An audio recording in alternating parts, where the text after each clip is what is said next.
The story that captured the nation's attention. 3 brave women held captive for a decade in Cleveland. 2 of them, Amanda Berry and Gina DeJesus, have written a new book. It is out today, appropriately titled Hope, about those dark years and their journey to freedom. And I got to tell you, it was a privilege to spend time with these 2 inspiring women.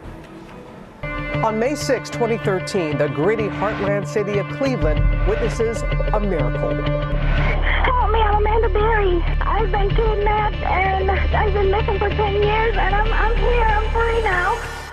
Amanda Berry, Gina DeJesus, and Michelle Knight were found that day, their faith and hope shining through the darkest chapter of their lives. Now, for the first time, we are hearing about their 10-year captivity. Now we want the world to know. We survived. We love life. We were stronger than Ariel Castro.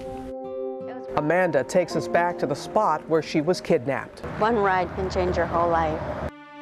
On April 21st, 2003, she is abducted on her way home from her job at this Burger King, just a day before her 17th birthday, by a man named Ariel Castro, a seemingly mild-mannered elementary school bus driver. Castro takes Amanda to this 2-storied white house on Seymour Avenue. And what happened when you went into the house? So he started showing me around the house, and I never got back out. In the house, Amanda watches her mother, her sister, her own story slowly unfold in the bitter grays of a tiny black and white TV. What went through your mind when you were watching that? That kept me going. And I said, you know what, I'm gonna make it home to you. As long as you fight, I'm gonna fight. Amanda is not alone. 22-year-old Michelle Knight is also being held captive by Castro in the house turned into a bunker. There were doors that were put on the windows, completely covering the windows so no light could come in. The bolts that held those doors on the wall were sheared off. A year later, a 3rd kidnapping. 14-year-old Gina DeJesus. From day 1, she's a fighter. And I tried to run, but he sat on my back. And then I just started kicking him. I kicked him and I bruised him really bad. Through the years of their captivity, the girls bond over their mutual need to survive and thrive under the harshest of conditions.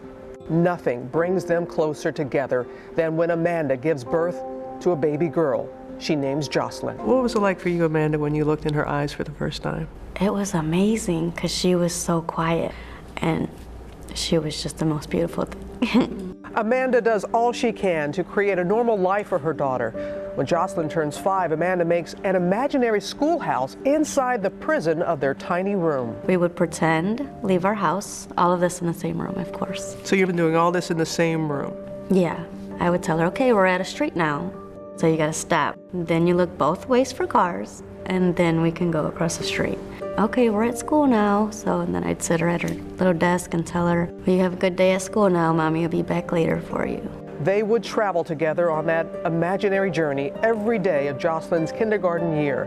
2 years later, little Jocelyn would be the one to lead the 3 women on a courageous journey to freedom. Just like, Mom, Daddy's car is gone.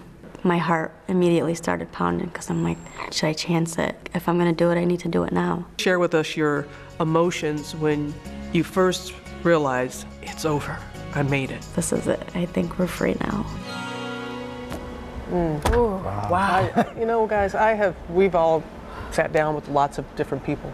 I was just moved to tears with their strength and their resilience, and I thought, approaching it, you know, they were going to be fragile. Kudos to them, their families, people around them that have really helped them through this difficult time. And her ability to raise that daughter in these circumstances just blows your mind. And to make a mock kindergarten room like that. But there is so much more to this. And it is not just recounting what happened, but it's about hope and survival. And you can see so much more of the interview in a special titled Captive, A Story of Hope and Survival. That is tomorrow night at 10 p.m., 9 p.m. Central, right here on ABC.